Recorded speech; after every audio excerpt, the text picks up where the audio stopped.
সুপ্রিয় দর্শক আসসালামু আলাইকুম, কেমন আছেন সবাই? আশা করছি সবাই অনেক ভালো আছেন। আলু এবং নুডলস দিয়ে মজাদার মুচমুচে নাস্তা রেসিপি নিয়ে হাজির হয়ে গেলাম। আশা করছি আপনাদের সবারই এই নাস্তা রেসিপিটা ভালো লাগবে। এই নাস্তাগুলো কিন্তু অনেক মুচমুচে হয় আর অনেকক্ষণ পর্যন্ত ক্রিস্পি থাকে। বিকালের নাস্তায় বা চায়ের আড্ডায় এই সহজ নাস্তাটা তৈরি করে দিতে পারেন। খেতেও ভীষণ ভালো লাগে আর ছোট বড় সবাই কিন্তু অনেক পছন্দ করে। তৈরি করাও একদম সহজ। নাস্তাগুলো তৈরি করার জন্য প্রথমে আমি এখানে কিছুটা পরিমাণে আলু সিদ্ধ করে নিয়েছি। এগুলো খুব ভালো করে ম্যাশ করে নিচ্ছি। আপনারা চাইলে এই আলুগুলো কিন্তু গ্রেটারের সাহায্যে গ্রেট করেও নিতে পারেন। খুব ভালো করে ম্যাশ করে একটা বোলের মধ্যে নিয়ে নিয়েছি।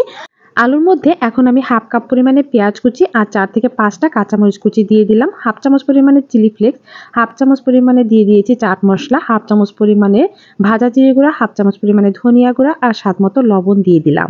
এরপরে এর মধ্যে আমি হাফ কাপ পরিমাণে দিয়ে দিলাম চালের গুঁড়া। যতটুকু বাইন্ডিং এর জন্য প্রয়োজন ততটুকু ব্যবহার করবেন।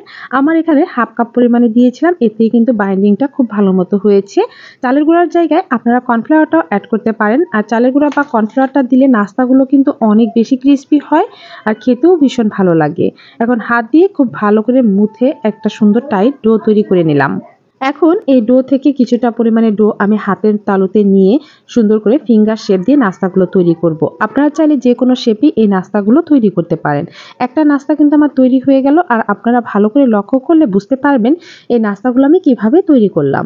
হাতের তালুতে ঘষে এরকম লম্বা সাইজ করে একটা ফিঙ্গার শেপ দিয়ে সবগুলো নাস্তায় কিন্তু একই রকমভাবে আমি তৈরি করে নিয়েছি। এখানে আমার 10টা ফিঙ্গার শেপ নাস্তা তৈরি হয়ে গিয়েছে। এখন এক প্যাকেট নিয়ে নিলাম আমি ম্যাগি নুডলস। আর এই নুডলসগুলো ভারী কিছু দিয়ে আপনারা ভেঙে নিতে পারেন বা হাত দিয়েও ভেঙে নিতে পারেন।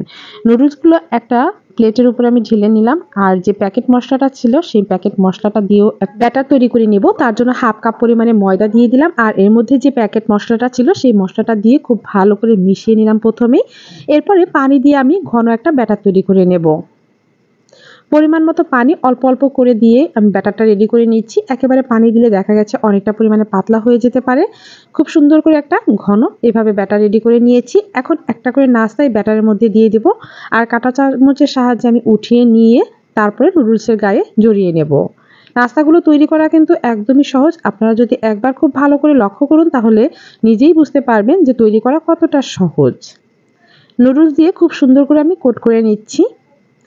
এভাবে আরও একটি নাস্তা আমি তৈরি করে দেখাচ্ছি। একটা নাস্তা আমি ব্যাটারের মধ্যে দিয়ে দিলাম। এভাবে কাঁটা চামচের সাহায্যে তুলে নিলে এক্সট্রা যে ব্যাটারটা থাকবে সেটা ঝরে যাবে। এরপরে নুডলসের মধ্যে দিয়ে খুব সুন্দর করে কোট করে নিতে হবে আর হাত দিয়ে একটু চেপে চেপে কোট করে নেবেন। এতে করে নুডলসগুলো খুব ভালো মতো টাইট মতো লেগে থাকবে।